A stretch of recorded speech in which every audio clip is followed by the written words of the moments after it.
अस्सलाम वालेकुम एवरीवन। सो रमज़ान है आज, पहला रोज़ा है। माशाल्लाह मैं आप सभी को पहले रोज़े की बहुत बहुत मुबारकबाद देती हूँ। सो जिस महीने का हम सभी को सबसे ज़्यादा इंतज़ार रहता है वो महीना आ चुका है, रमज़ान, और रहमतों का, बरकतों का महीना। तो आप सभी को मेरी तरफ से रमज़ान बहुत बहुत मुबारक हो, और मैं दुआ करूँगी सभी के रमज़ान बहुत ही अच्छे गुजरे।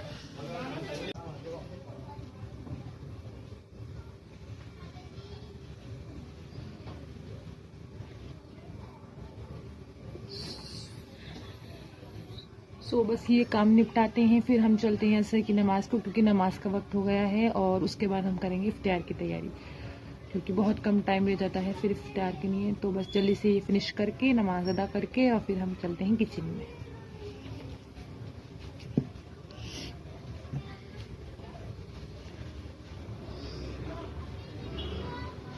मेरा कौन सी स्लाइड होती?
बहुत लेट हो गया है, 11:30 हो रहे हैं। तो बस हम लोग चाय पी रहे हैं, और उसके बाद हम सोते हैं, फिर उठेंगे सेहरी में इंशाल्लाह। और अगर आप लोगों को मेरे व्लॉग्स पसंद आए हो तो प्लीज़ मुझे फॉलो करिएगा, मेरे व्लॉग्स को लाइक कीजिए, शेयर कीजिए, एंड थैंक यू।